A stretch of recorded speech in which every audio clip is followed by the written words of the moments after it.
Ever wonder what's up with SUVs? They're everywhere these days. But these popular rides have a fascinating backstory.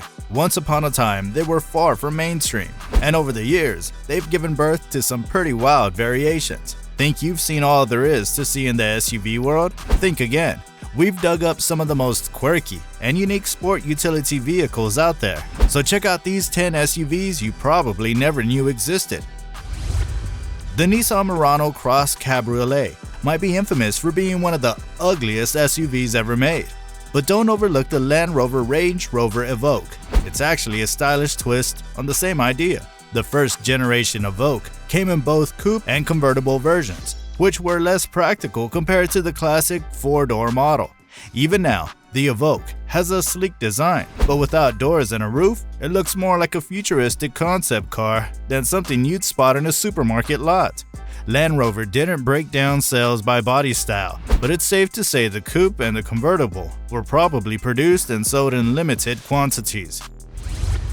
The Toyota Land Cruiser is known for being a tough and dependable all-terrain SUV, but speed isn't exactly its strong suit. That changed in 2016 when Toyota took a standard US spec Land Cruiser, gave it a serious makeover, and cranked its 5.7-liter V8 engine up to an astonishing 2,000 horsepower. This transformed the SUV into the Land Speed Cruiser, which now holds the record for the world's fastest SUV.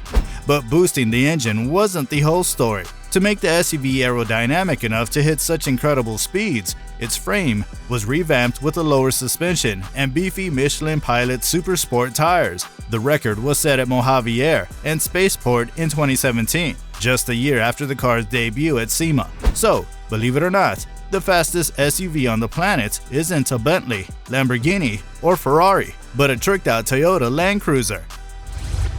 Out of all the cars on this list, only one is still available for purchase, but it might not be for long. The Jaguar I-Pace was one of the early luxury electric vehicles to hit the US market, but it's now struggling to stand out amid fierce competition and few updates. Last year, Jaguar sold just 439 units in the US, and this year's numbers are looking even lower. While it might not boast the best range or performance for its price, the I-Pace still has a sleek, eye-catching design. If you're not ready to drop $70,000 on a brand new one, you might score a great deal on a used model for under $30,000. German tuning company Gembala is known for creating jaw-dropping, low-production cars for those who crave a supercar that stands out from the crowd. Interestingly, one of their longest-running models isn't a sleek sports car, but an SUV. The Gembala Tornado is still available for order, but the original Tornado S50 GTS is arguably the quirkiest version ever made.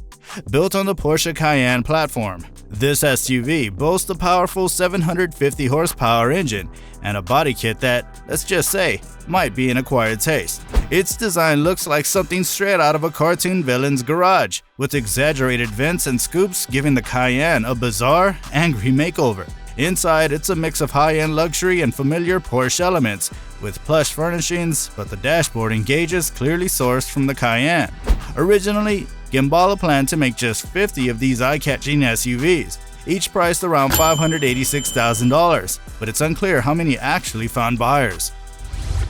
You might not guess it from the looks, but the Subaru 4x4 Plus 2 originally started life as a Porsche Cayenne. It was given a dramatic makeover by students at Franco Subaru's Aspara Subaru School and made its grand entrance at the 2018 Geneva Motor Show. The end result? A design so baffling it seems like it was created just to be as bizarre as possible. This six-wheeled off-roader was built with a stripped-down interior to keep it light, but what's really strange is the extra pair of wheels that don't actually touch the ground. No one knows why these wheels were included, and they seem like a pointless and heavy addition. To top it off, there's a circular cutout showcasing these wheels, which seems to serve no purpose other than to make the car look even weirder. Since its debut in Geneva, the 4x4 Plus 2 hasn't reappeared, leaving the mystery of its quirky design unsolved, unless you can track down the students who made it. While it never made its way to the public, you can still find surplus Volkswagen Iltisis, or Ilti if you prefer, floating around in Canada. This quirky all-wheel drive military vehicle plays a key role in the history of a legendary rally car and a whole lineup of road cars. Here's the scoop. Bombardier secured the rights to build the Iltis from Volkswagen and churned out several thousand units for both domestic and international military use. While the Iltis was eventually replaced, many of these rugged vehicles were sold off as surplus, so they occasionally show up in classified ads. What makes the Iltis so significant is its all-wheel drive system, which paved the way for the iconic Audi Quattro system and, by extension, the entire Audi AWD lineup. The Iltis came with small diesel or gas engines, but don't expect fancy features like hard doors or a roof. Despite its plain looks, this tough little SUV can tackle terrain that would leave the VW thing green with envy. Out of all the vehicles on the list, the Isuzu V-Cross is probably the one that'll get the most mixed reactions. Its design might not be everyone's cup of tea, but you have to admire Isuzu's guts for creating a one-of-a-kind two-door SUV with such a bold, concept-like style. Nowadays, few automakers would dare to take such a big risk. Even though the V-Cross hit the market back in 1997, it boasted a cutting-edge computer-controlled AWD system and was impressively capable off-road for its size. Its design remains uniquely distinctive, setting it apart from any SUV built before or after. We can't get enough of its quirky details like the door streaks, the massive fenders, and the covered spare tire on the back. With only 5,958 units made worldwide, spotting a V-Cross is a rare threat. The Breton Freeclimber is a curious blend of rugged charm and international flair, created by the collaboration of Breton, BMW, and Daihatsu. Built on the two-door Daihatsu Rugger, this quirky SUV got a stylish makeover from Breton for the European market. Combining German engineering, Japanese ruggedness, and Italian design, the Freeclimber was equipped with the choice of a BMW M20 straight-six gasoline engine or an M21 straight-six turbo diesel. It also featured four-wheel drive, a two-speed transfer case, and a five-speed manual transmission. The second generation, known as the Freeclimber 2, was based on the Daihatsu Rocky and Feroza platforms. Among its unique variants, the Blue Lagoon edition stood out, named after a Nicolas de Berry perfume, making it one of the most intriguing and offbeat SUVs ever made. Imagine if the Toyota Land Cruiser had a less impressive design. Enter the Toyota Kijang. Launched in early 1997, this fourth-generation model was closely related to the Hilux pickup, but sported a look that could easily be mistaken for a generic video game SUV. With choices of four-cylinder gasoline or diesel engines, the Kijang came with either a 4 or 5-speed manual transmission or a 5-speed automatic. Although the Kijang, which wasn't available in the US, isn't particularly exciting mechanically. Its design reflects Toyota's struggle to decide whether it should be a minivan or a rugged body-on-body frame SUV.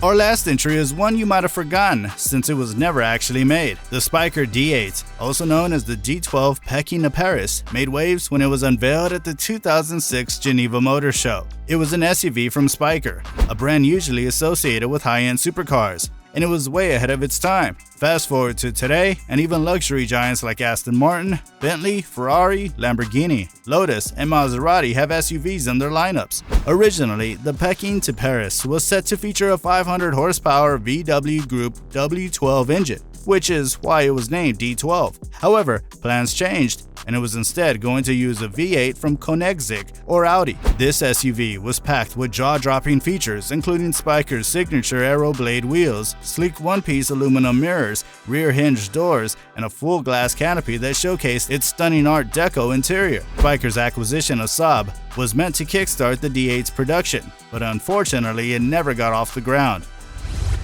And that wraps up today's video. What do you think of these unique SUVs? Drop your thoughts in the comments. If you enjoyed this video, hit that like button and subscribe to our channel. Thanks for tuning in, and we'll see you in the next one.